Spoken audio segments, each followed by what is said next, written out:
Welcome everyone.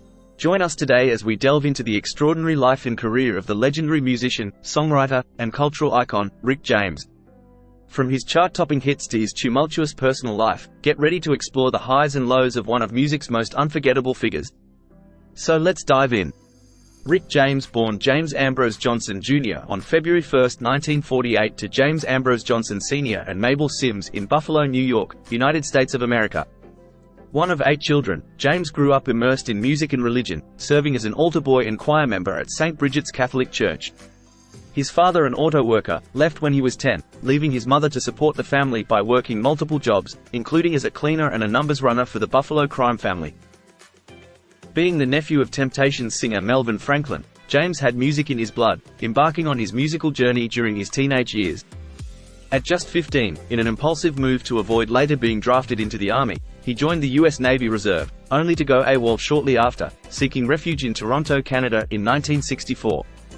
Whilst there, he encountered a pivotal moment outside a club when 3 men attempted to attack him, only to be thwarted by another group led by Levon Helm, a member of Ronnie Hawkins' backing band.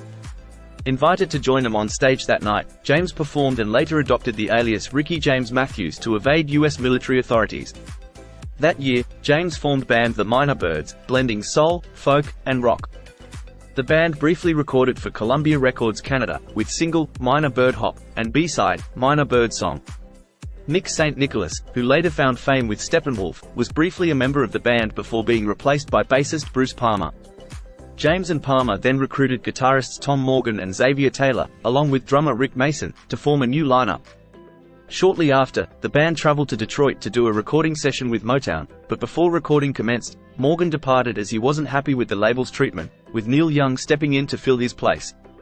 Whilst in Detroit, James met Marvin Gaye and Stevie Wonder, his musical heroes. James, inspired by Wonder's suggestion his name was too long, shortened it to Ricky James. In 1966, a financial dispute in Toronto revealed James's fugitive status with the Navy to Motown. Motown executives halted their collaboration and urged him to resolve his legal issues before continuing. James surrendered to the FBI, receiving a 5-month hard labor sentence from the Navy. After escaping confinement and surrendering again, legal assistance reduced his sentence to 5 months confinement. Upon release in August 1967, James faced further legal challenges, initially delaying his career's resumption with Neil Merriweather. In 1968, under the alias Ricky Matthews, James worked as a producer and songwriter at Motown, collaborating with notable acts like The Miracles and The Spinners. During this time, he met musician Greg Reeves, leading to their move to Los Angeles in pursuit of better opportunities. Although they initially worked as a duo, Reeves was ultimately hired as the bassist for Crosby, Stills, Nash & Young. Meanwhile, James formed various iterations of the rock band Salt-N-Pepa. In 1969, he missed a party at actress Sharon Tate's house as he was too hungover to get out of bed. The next morning, he discovered the carnage of what had happened at Tate's, when he saw the Los Angeles Times headline, "Sharon Tate, 4 others murdered." In 1970, James contributed to Bruce Palmer's solo album and formed the group Heaven and Earth, later renamed Great White Cane. He also founded another band, Hot Lips, and briefly joined the Toronto blues band McKenna Mendelssohn Mainline, co-writing a song with guitarist Mike McKenna that was later released by the Chambers Brothers.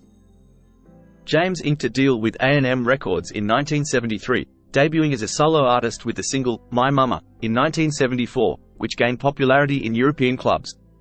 Returning to Buffalo in 1976, James formed the Stone City Band and soon recorded his second single, Get Up and Dance. In 1977, he and the Stone City Band signed with Motown's Gordy Records, laying the groundwork for a debut album recorded in New York City. April 1978 saw the release of James's solo debut, Come Get It, featuring hits like You and I and Mary Jane, propelling him to R&B stardom and revitalizing Motown's fortunes. His second album, Bustin' Out of L7, followed suit in early 1979, selling over 1 million copies, while his third album, Fire It Up, went gold later that year. James embarked on his first headlining tour, the Fire It Up Tour, and invited emerging artists Prince and Tina Marie as opening acts. After concluding his tour in 1980, James achieved further success with his ballad-centric album, Garden of Love, marking his 4th gold record.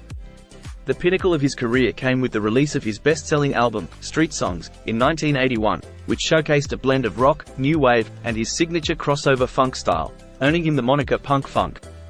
featuring hit singles like Ghetto Life, the duet Fire and Desire with Tina Marie, Give It To Me Baby, and the iconic Super Freak, which became his biggest crossover hit to date. Street Songs topped the R&B charts and sold over 3 million copies in the US alone.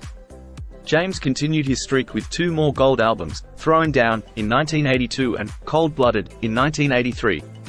During this period, James also ventured into producing acts like Process and the Do-Rags, and the Mary Jane Girls, enjoying hits such as All Night Long, Candyman, and In My House. He further showcased his versatility by producing hits for others, including The Temptations' Standing on the Top in 1982 and the duet Ebony Eyes with Smokey Robinson in 1983. In 1985, James produced Eddie Murphy's chart topper, Party All the Time, and made a guest appearance on the A-Team alongside Isaac Hayes. His musical journey continued with albums like The Flag in 1986 and Wonderful in 1988 after signing with Warner Brothers Records. James's rebellious persona often clashed with societal norms, particularly regarding drug use and sexuality. His promotion of marijuana during live performances, despite the legal risks, sparked confrontations with law enforcement. Even Motown executives were unaware that his song, Mary Jane, was actually about marijuana. James's overtly sexual image also hindered his mainstream success, as evidenced by MTV's rejection of his music video for Super Freak, which he attributed to racism. He then criticized MTV for favoring younger artists like Michael Jackson and Prince, labeling them as tokens. James faced further scrutiny when networks refused to air his video for Lucy's Rap due to its explicit content, prompting accusations of hypocrisy given their acceptance of similarly risque material from artists like Madonna. In 1989, James released his 11th album, Kickin', exclusively in the UK, marking a shift in his career trajectory. By 1990, he faced personal and legal challenges, leading to the loss of his contract with Reprise, Warner Brothers. That same year, MC Hammer's smash hit, You Can't Touch This, sampled James's iconic Super Freak, prompting a legal battle over songwriting credits, which ultimately resulted in James and his co-writer Alonzo Miller receiving a Grammy Award for Best R&B Song in 1991. After his release from prison on assault charges, James made a musical comeback with his 1997 album, Urban Rhapsody, and embarked on a tour to support it. However, his momentum was derailed when he suffered a minor stroke during a concert in 1998. Despite this setback, he continued to collaborate, appearing on Ike Turner's Love Gravy for the 1998 soundtrack album, Chef Aid, the South Park album. James also ventured into acting, accepting a role in Eddie Murphy's comedy drama, Life, in 1999, showcasing his multifaceted talents beyond music. James experienced a career resurgence in early 2004, following his appearance on Chappelle's Show in a segment titled Charlie Murphy's True Hollywood Stories, where he and Murphy shared amusing anecdotes from their 1980s escapades. Later that year, James supported Tina Marie's album tour, La Donna, and performed with her at various events, including the KBLX Stone Soul Picnic in Hayward, California. His final public appearance occurred at the 4th Annual BET Awards in June 2004, where he delivered a memorable performance of song, Fire and Desire, alongside Tina Marie. James's battle with drug addiction, spanning from marijuana and heroin in his teens to cocaine in later years, took a toll on his health. Despite claims of quitting cocaine upon entering prison years prior, a small amount of the drug was found in his bloodstream during his autopsy. His substance abuse resulted in significant health crises, including hospitalization in 1984 after being found unconscious at his home. He had suffered a stroke after a blood vessel ruptured in his neck in 1998 during a concert at Mile High Stadium in Denver. Earlier that year, he underwent hip replacement surgery to address damage caused by his energetic stage performances and substance abuse. During the 1990s, Rick James's struggles with drug addiction were widely known, with reports indicating he spent around $7,000 per week on his habit for 5 consecutive years. In a disturbing incident on August 2, 1991, James and his girlfriend were arrested for assaulting and holding a woman against her will for several days while on a drug binge. Possibly facing life imprisonment charges, James's legal woes escalated when, while out on bail, he assaulted music executive Mary Sorger while under the influence of drugs once again. Convicted of both crimes, James served over 2 years in prison and lost a civil suit, ordered to pay substantial damages. Further allegations followed, including a lawsuit in 2020, dating back to 1979, although the suit was later dismissed. Personally, James had 2 children with singer and songwriter, Seville Morgan. They had a daughter, Tyenza, and a son, Rick Jr. During 1982 to 1984, he dated actress Linda Blair after reaching out to her upon reading her interview where she called him sexy. Their relationship was tumultuous, marked by Blair's decision to terminate a pregnancy early on, a choice James was deeply saddened by. His hit song, Cold-Blooded, was inspired by their relationship. In 1989, James met Tanya Hijazi, and they began dating in 1990, eventually having their son, Tasman, in 1993. They married in 1996 after their releases from prison for separate assault charges but divorced in 2002. James shared a close bond with Tina Marie, collaborating since 1979. Despite an engagement rumor, they remained friends and professional partners until his passing in 2004, deeply impacting Marie, who struggled with addiction afterward.